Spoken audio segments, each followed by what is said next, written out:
오늘 이렇게 여러분 뵙게 돼서 대단히 기쁩니다.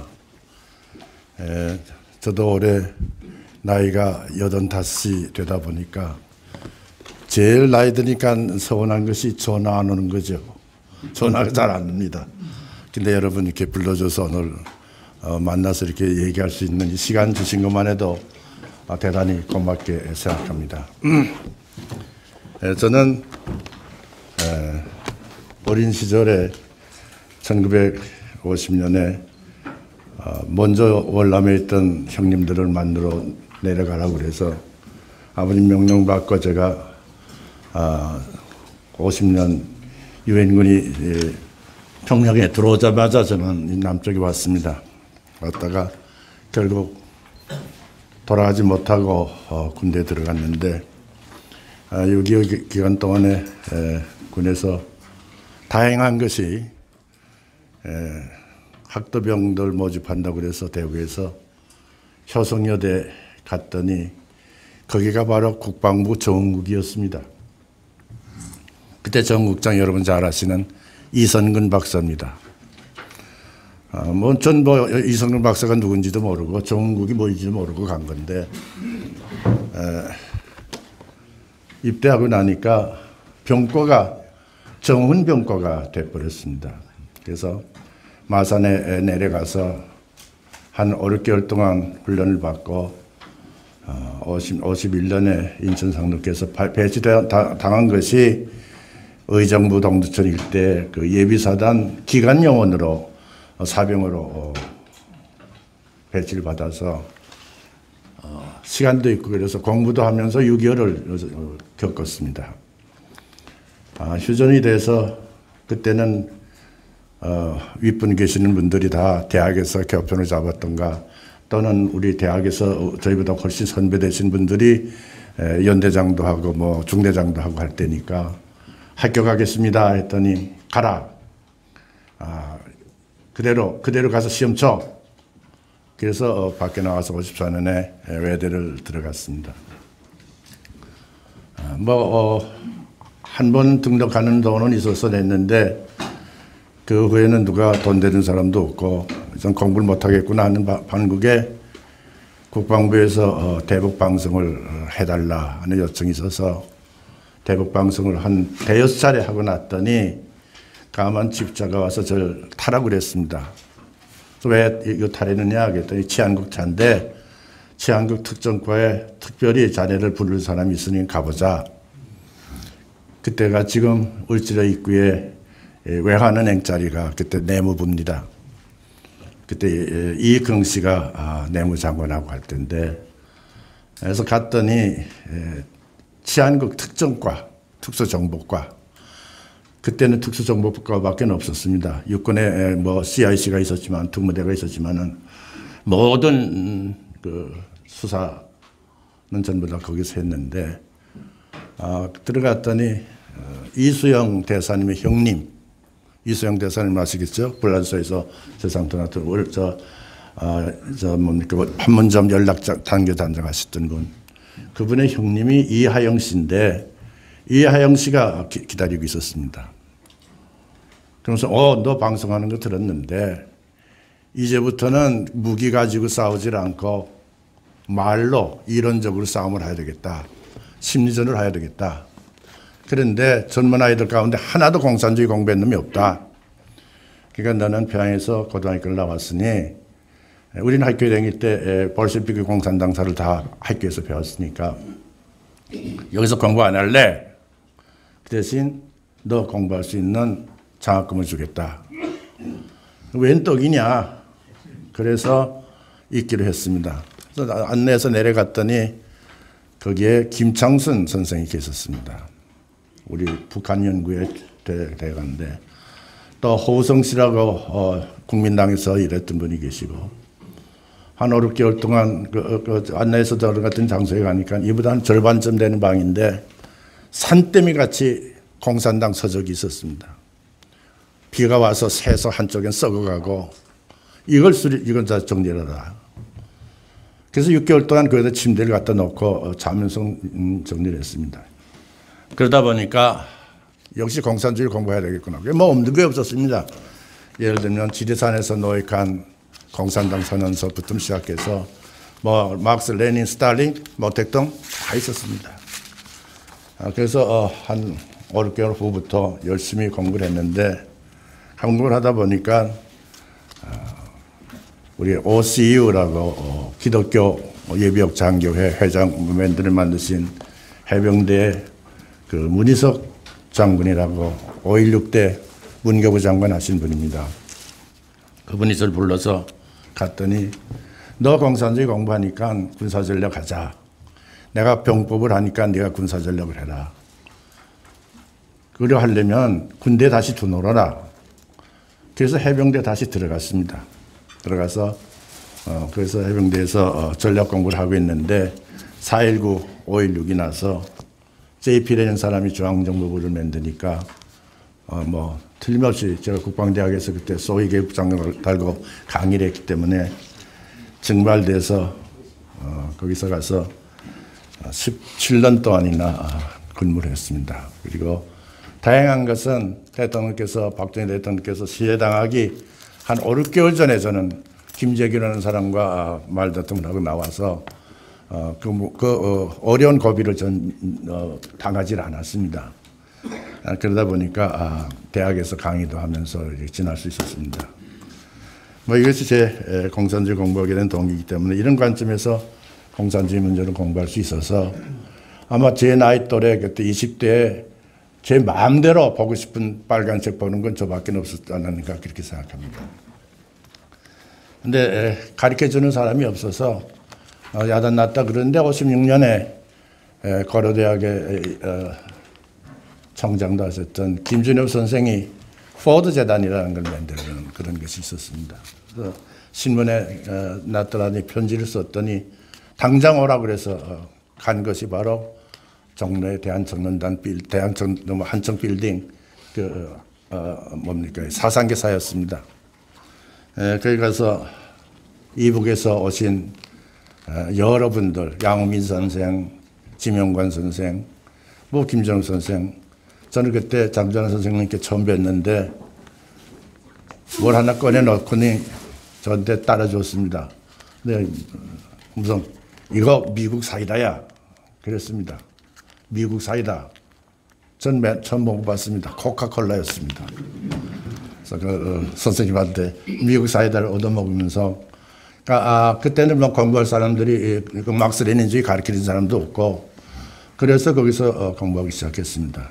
전 정말 사상계사는 저에게는 은사들의 모임이었습니다.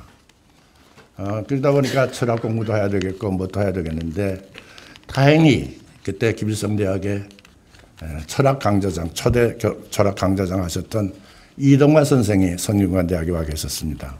황장엽 선생님의 선생입니다. 황장엽 여기 온 초대 철학 강좌장인데 그분 또 서울대학의 박정원 선생, 저는 유명한 분인데 제 학교 선배니까 배우고 그럭저럭 해서 막스 레닌주의, 스탈린주의를 배우면서 공산주의를 공부를 했습니다. 그래서 아마 제가 중앙정보부에 오랫동안 북한 담당하는 그런 사람으로 근무 있었지 않은가 생각합니다. 너무 제 얘기를 했습니다만 이런 관점에서 저는 공산주의 ABC를 대학 4년뿐만 아니라 중앙정부 근무하는 동안에 탐독하다시피 했습니다. 요새 우리 젊은이들 만나보면서 경제학 했다는 친구들 보고 너 자본론 읽었니? 거의 읽은 사람이 없었습니다.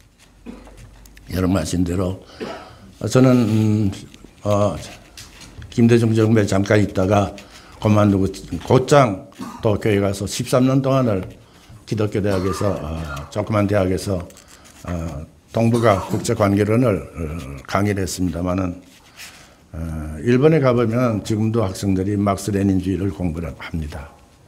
특히 대만에 가보시면 여러분 알겠지만 대만에서는 막스를 비판했다간 큰일 납니다. 왜? 삼민주의를 알려면 정산 선생의, 삼륜 선생의 삼민주의를 알려면 막스의 이론을 모르면 안 되니까 지금도 강의를 하는데 우리나라에서는 그런 게 없습니다. 그러다 보니까 저는 우리가 저 같은 사람들에게 이런 소리를 합니다. 아이들한테 공산주의 이런 데 배워주지 않고 6.25 때 경험만 가지고 반공주의 하니 젊은 아이들에게 받아들이겠느냐 이런 소리 합니다만은 대단히 이론적인 바탕이 없지 않느냐 이런 생각입니다. 너무 길게 얘기했습니다만 이런 관점에서 보면은 우리가 할 일이 무엇인가 하는 게 대체로 짐작이 됩니다. 이런 관점에서 오늘 여기 지금 북한의 공산 통일 전략 어디까지 왔는지 잘 모르겠지만은 대체로 여기까지 완 것 같다 하는 얘기를 트렌드라고 할까 경향이라고 할까 이런 말씀 드릴까 생각합니다. 여기 제가 나눠져 있는 이 책은 이 논문은 그저 간단하게 제가 쓴 거니까 나중에 참고로 보시고 제가 대강한 걸 말씀드리면서 여러분의 나중에 질문에 응하도록 하겠습니다. 북한의 대남 전략이 해방 이후에 6.25는 국도 완정이라는 슬로건에 한 거지만은 휴전 후에는 1953년 7월 달 이후에는 북쪽에서 자력갱생에 의해서 혁명기지 재건에 들어갑니다.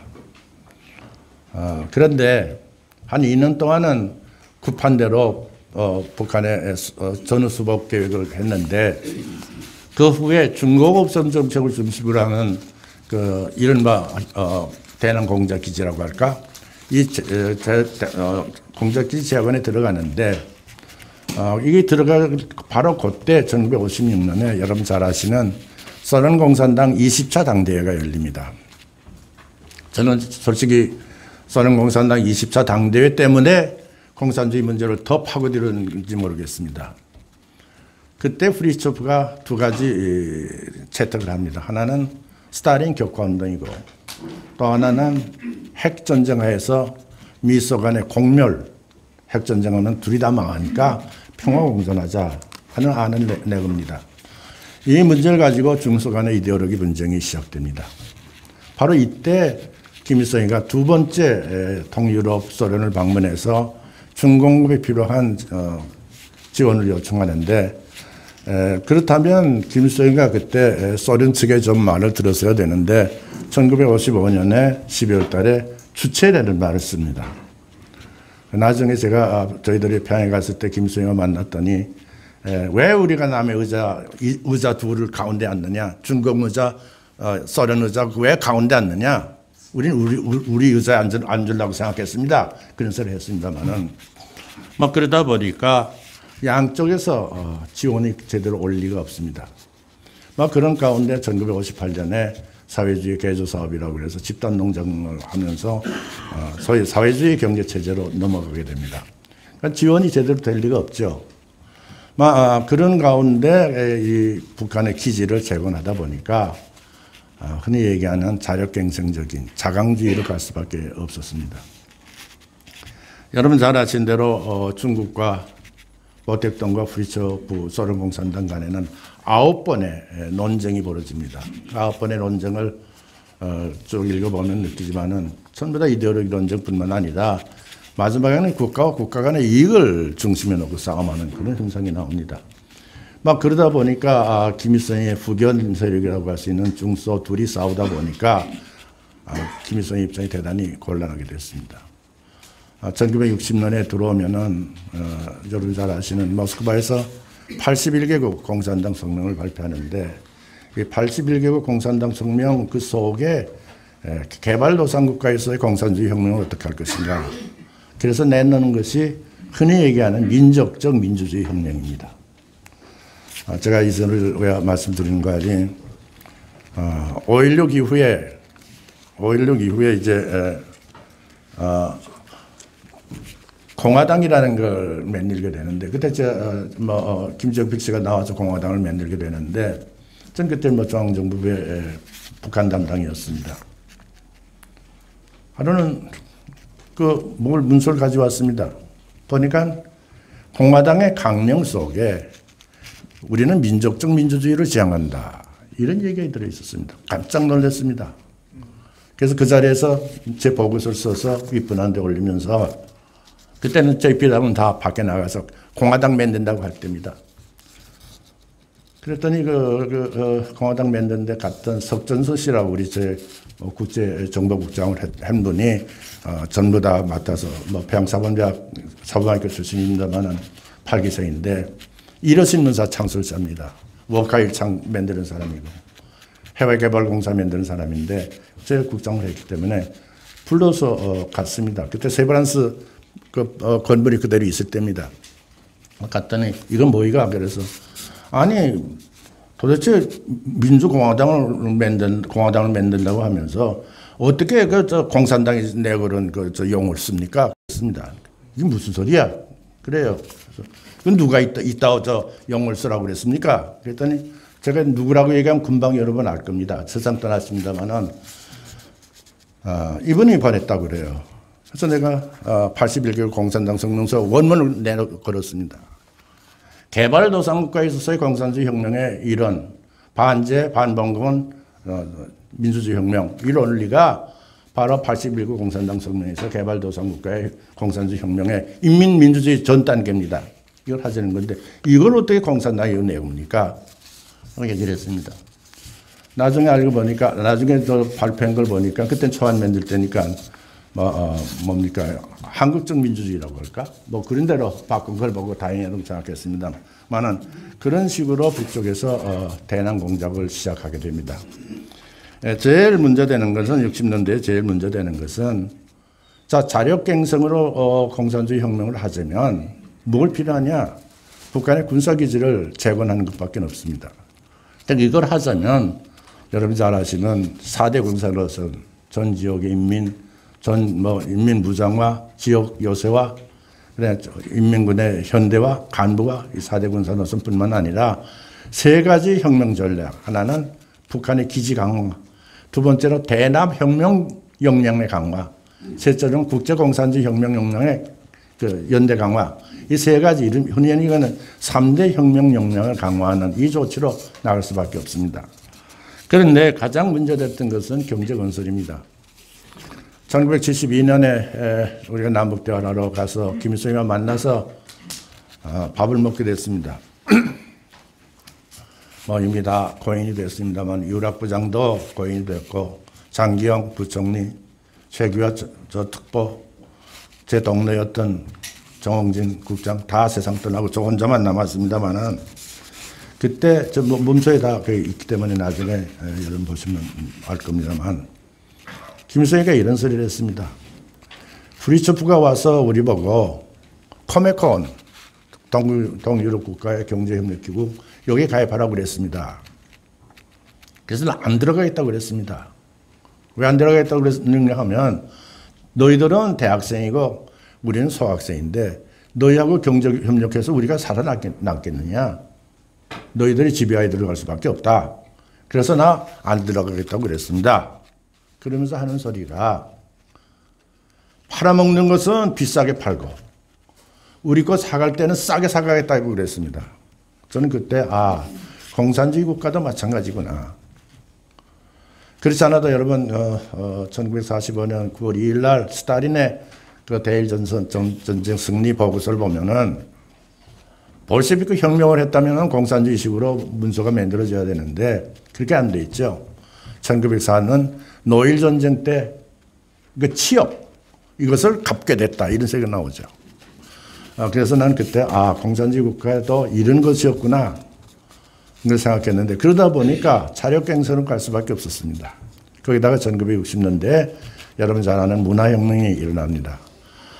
압록강 건너편에 단동 거기서 스피커로 계속해서 김일성이 욕을 합니다. 홍위병이. 뭐 이런 과정에서 7개년 경제계획이 제대로 될 리가 없죠. 그래서 3년 연장해서 1970년에 끝납니다. 이런 일련의 과정 속에 남한에서 1960년에 4.19가 일어납니다.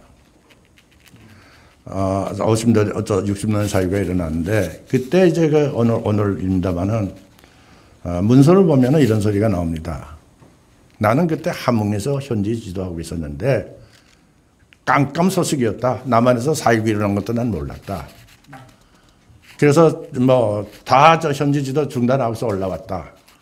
지금 그렇게 4차 당대회 보고서에 그렇게 해서 그 4.19 혁명에 대한 얘기가 많이 나옵니다.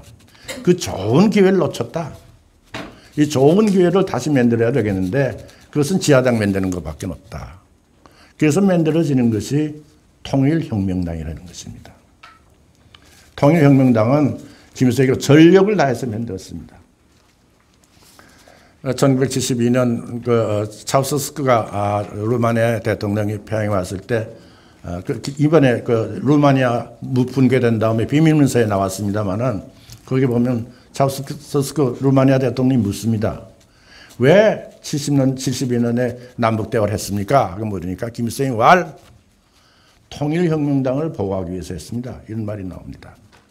그만큼 남한에 대한 공작에 중점을 두죠. 그런데 다행히 우리가 통일혁명당 여러분 잘 아실 겁니다. 여기 잠깐 제가 기록을 했습니다만은 통일혁명당 사건이 그만큼 지하당에 대해서 관심을 두게 됩니다. 근데 이것만 가지고 60년대 남한은 혁명을 할 수 있느냐? 그래서 베트남식의 무력 시위를 한번 해보자. 그래서 한 것이 1968년에 1월 20일 청와대 기습사건입니다. 저희들은 그런 사실을 60년대 쭉 지나다 보니까 이게 무력 공격이 오겠구나. 그래서 67년 가을에 11월 달에 저희들 대통령께 중앙정보부에 제가 직접 보고를 했습니다마는 내년 정초에 대규모 게리라가 서울을 공격할 것입니다. 대통령께 보고를 드렸습니다. 대통령께서 담배를 이렇게 심각할 땐 담배를 피우시는데 담배를 피우시다가 제가 그때 과장이었는데 강 과장 그때 직무실은 요만큼밖에 더 안 됩니다. 조그맣죠. 여기 당신의 그 책상이 있고 그 앞에 소파 있고 그 앞에서 이렇게 요 정도죠. 브리핑 전 하고 있는데 그때 차드니까 강 과장 여기서 밥 먹어. 점심 먹고 오후에 다시 또 한 번 해. 그렇게 말씀하세요. 그러면서 유럽부장을 불러가지고 육해공군 참모총장 국방장관 다 들어오라고 그래. 그래서 전 밥 먹고 2시에 내려갔더니 정말 그때 김성훈 국방장관이 장관입니다. 육해공군 참모총장, 대간첩본부장 다 참가했습니다.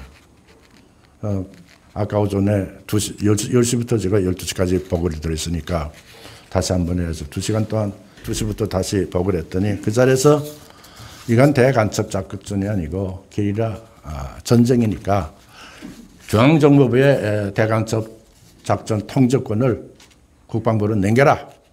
전쟁이다.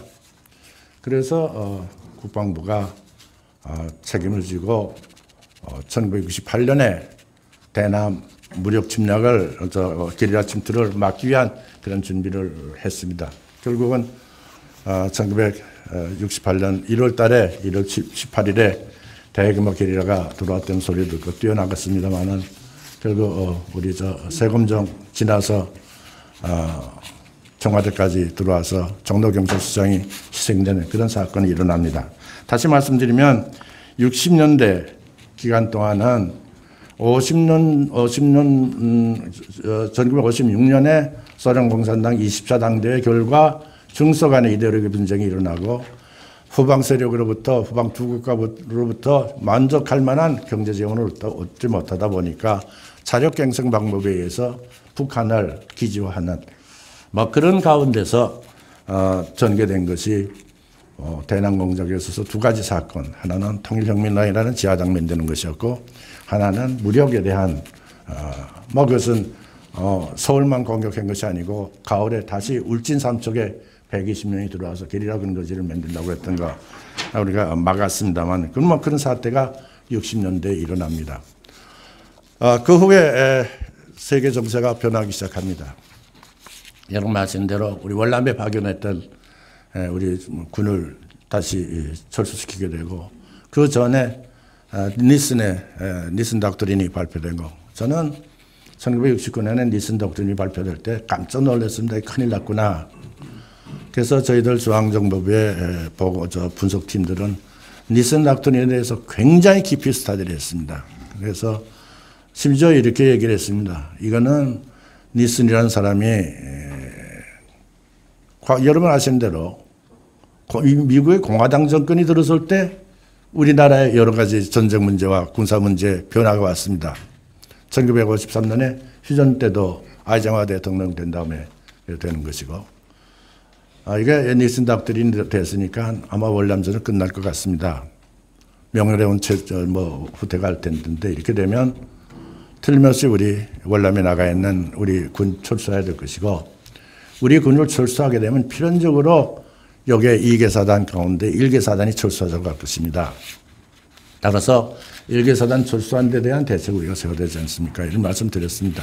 그랬더니 대통령께서 그 대책을 세워라. 그러면서 한쪽에서 당신께서 무슨 생각을 하셨는지 저희들 다시 불러서 북쪽에 관한 전략을 바꾸라는 말씀이 계셨습니다. 그때 대변인이 바로 강상욱 씨였습니다.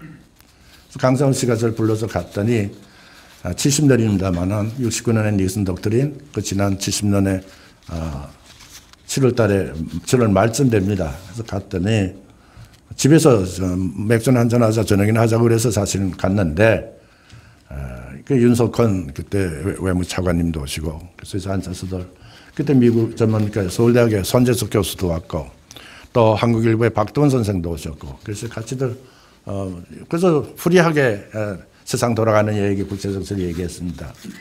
얘기하고 났더니 저에게 문서를 이렇게 주는 겁니다.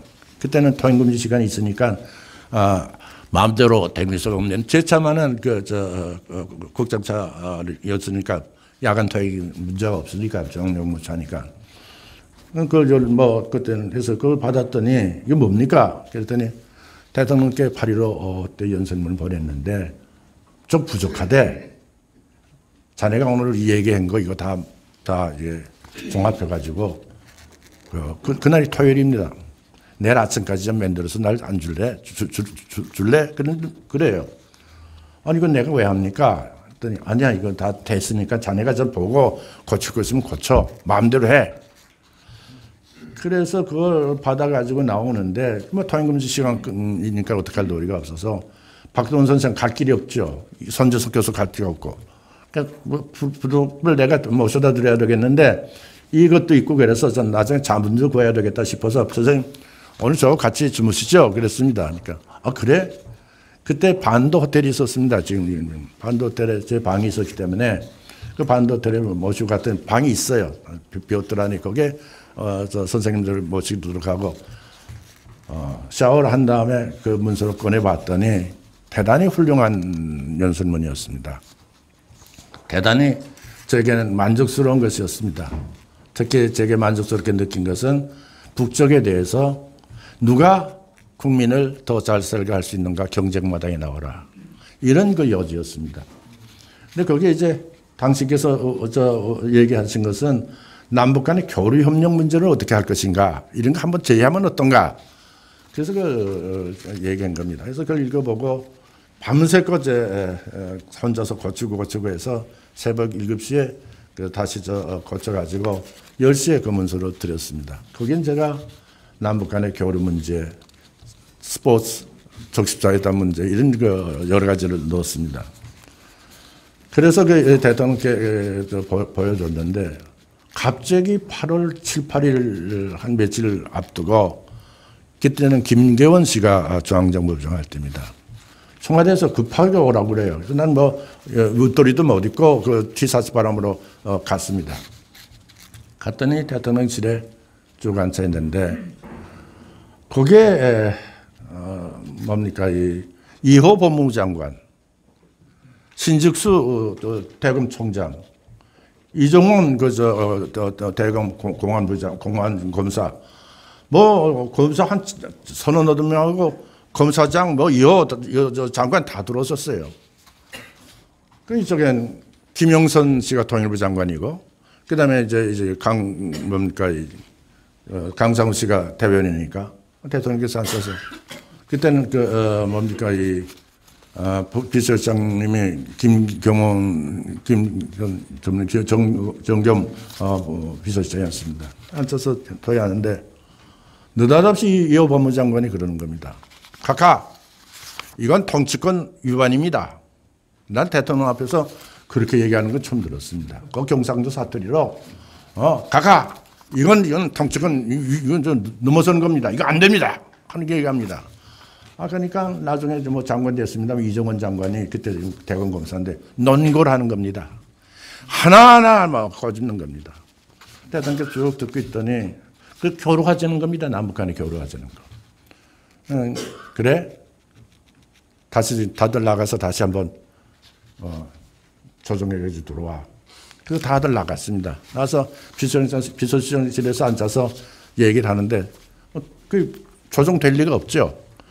오후 5시경까지 싸움을 하다시피 했습니다. 이쪽에서는 누구 계신가 하니 김영선 통일부 장관하고 우리는 뭐 중앙정부분이 중가운데 있고 이쪽에 강상 씨하고 이쪽에는 법무하고 율사들하고 논쟁이 붙어서 뭐 한치도 양보를 안 하는 겁니다. 그러니까 오후 5시 가니까 대통령께서 다들 된다. 그래서 내려갔습니다. 내려갔더니 문서 어떻게 됐어? 연설문제 어떻게 됐나? 그래서 다들 뭐 멍하니 있었습니다. 그러니까 줘. 그랬더니 당신께서 읽어보시더니 쭉쭉 구웠습니다. 다 구워버리고 줬습니다. 여범 장관 이거면 돼? 어쩌니까 여범 장관 쭉 읽더니 검사끼리 다 돌아보더니 예 이거면 됩니다. 하니까 남북 교류하자는 거 다 지운 거죠. 그래서 나중에 그걸 저한테 주면서 이거 중앙정보부에서 정리해가지고 각계에게 사전에 브리핑해줘. 그래서 가지고 가서 인쇄해서 했습니다. 그것이 8.15 선언입니다. 그런데 8.15 선언이 난 다음에 얼마 있다가 12월 달이 되니까 김경원 부장이 나가고 그만두고 이우락 부장이 일본 대사에서 돌아왔습니다. 그러고 났는데 갑자기 71년에 저를 불러서 올라갔더니 과거에 너희들 저 대통령이 보고했던 거 있느냐? 그래서 예, 과거에 만들었던 게 있습니다. 그랬더니 그걸 근거로 해서 대북 정책을 바꾸려고 하니까 자네들이 스타디에서 보고해. 그래서 한 3개월 동안 죽을 애를 써서 만들어낸 것이 적자 회담입니다. 왜 적자 회담을 만들어내는 거 아니? 적자 인도적인 문제는 이산가족 문제는 이건 도저히 양쪽에서 받아먹어도 안전보장상에 큰 위해가 없을 것 같아서 했습니다. 근데 그걸 이북이 받아들일 리가 없죠. 적자 회담을 했지만은 하나도 진전이 안 돼서 어떻게 하느냐 하는데 이제 비밀 접촉을 해서 만들어낸 것이 7.4 공동성명입니다. 그런데 여러분 다들 7.4 공동성명이 평양에서 만들어져서 우리한테 왔다 이렇게 생각하는 것 같습니다. 그렇지 않습니다. 좀 내가 여러분에게 말씀드립니다. 초안을 이우락 부장이 직접 썼습니다. 저는 그때 북한 정보국장 경험 남북대화 사무국장을 했는데 적자회담을 하면서 절실하게 느낀 것은 남북대화 사무국장 자리에 있으면 남북대화를 밀고 나가야 되겠다는 생각입니다. 근데 오후에 임은동에 북한국장 자리에 앉으면 전부 다 공격해오는 거 보입니다. 통일전선을. 이건 막아야 되겠다는 생각입니다. 그러니까 억지와 협력의 이 균형, 이게 얼마나 어렵다는 걸 뭐 나중에 다들 경험하게 됩니다만 그때 전 절실하게 느꼈습니다. 막 그런 가운데 7.4 남북공동성명의 초안이 저는 그때 대통령께서는 저희들에게 남북 경제력 비교를 대통령께서는 생각이 뭔가 하니 남북 간의 관계 개선은 경제력에 의해서 좌우된다고 보고 계셨기 때문에 선경제 후 통일 문제였기 때문에 언제나 경제 문제, 남북 간의 경제 문제에 대해서 신경을 굉장히 썼습니다. 그래서 저는 1년에 한 서너 차례 전국을 한참 우리가 성장할 때니까 우리 기업이 얼마나 발전됐나 해서 그걸 현지에 가서 울산이니 뭐니 창원이니 돌아가면서 브리핑 듣고 현장에 보고 와서 남북 간에 비교를 해서 대통령한테 보고하고 그랬는데 그걸 하기 위해서 일주일 동안 비어서 저 창원하고 울산에 갔다가 돌아오니까 그 문서가 제 책상에 와 있었습니다. 그래서 저 부국장이 그걸 가지고 가서 내 남북대화 사무국장이 가지고 가서 보여주더라니 이 사람아 이거 어떻게 된 거야? 이게 자주가 먼저 아니야? 자주는 뭐야? 미국 나가려는 거 아니야? 자주는. 그럼 미국 나간다? 그럼 평화가 온다? 이거 말이 안 되잖아. 거꾸로 해. 그래서 펜슬을 제가 S자를 그었습니다. 평화가 오면 미국 나가도 된다. 이렇게라도 하자. 그랬더니 깜짝 놀라면서 아닙니다. 북한과 합의한 겁니다. 이렇게 얘기를 했습니다. 그래서 제가 그 자리에서 던져버렸습니다. 말도 안 되는 소리. 난 그 원문이 북쪽에서 완 줄 알았습니다. 나중에 알고 보니까 유락 부장께서 만드는 겁니다. 물론 이번에 김정필 총리가 그 JP 그 회고록을 냈는데 그 회고록에 보면은 이런 말이 있죠. 그 다음 이호락 부장이 국가보안법을 폐지하자고 그랬다. 그래서 화내서 무슨 소리냐 하고 얘기를 했다. 대통령께서는 밖에 나가셨다. 그래서 우야무야해서 안 했다. 이런 얘기가 회록에 나옵니다. 막 이런 것이 1970년대에 하나의 뭡니까 이 사건입니다. 그때부터 그러다 보니까 남북대화 7.4남북 성명 발표하고 나니까 그 사실을 저보고 브리핑하라는 대학 총장님들한테 첫 번째 강의를 하려는 겁니다. 지금 삼청동에 교육 위원회가 있습니다만은 그래서 그때가 언젠가 유신 이후입니다. 유신 발표된 직후입니다. 유신 발표된 직후에 그걸 가지고 유신의 정당성을 저한테 하라고 그래서 저는 유신이라는 걸 알지도 못하니까 여러분 중앙정부부라는 걸 잘 모르신 때도 설명드립니다만은 우리 있을 때 중앙정부부에 철칙이 있습니다. need to know. 알고 싶은 건 아는 것밖에 알고 싶지 않는 건 알지 마라. 필요 없는 건 알지 말아라. 필요한 것만 알아라.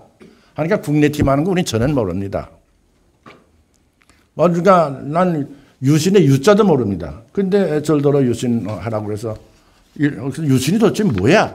밤에 비상구려 2월 17일 날 그래서 보좌관 보고 그 원문을 가져오라고 그랬더니 가져왔습니다. 그 전에 민관식 씨가 그때 문교부 장관입니다. 저한테 전화가 왔습니다. 강군, 자네가 우리 대학 총장 확장회의 때 보고하도록 돼 있으니까 자네가 보고해야 돼.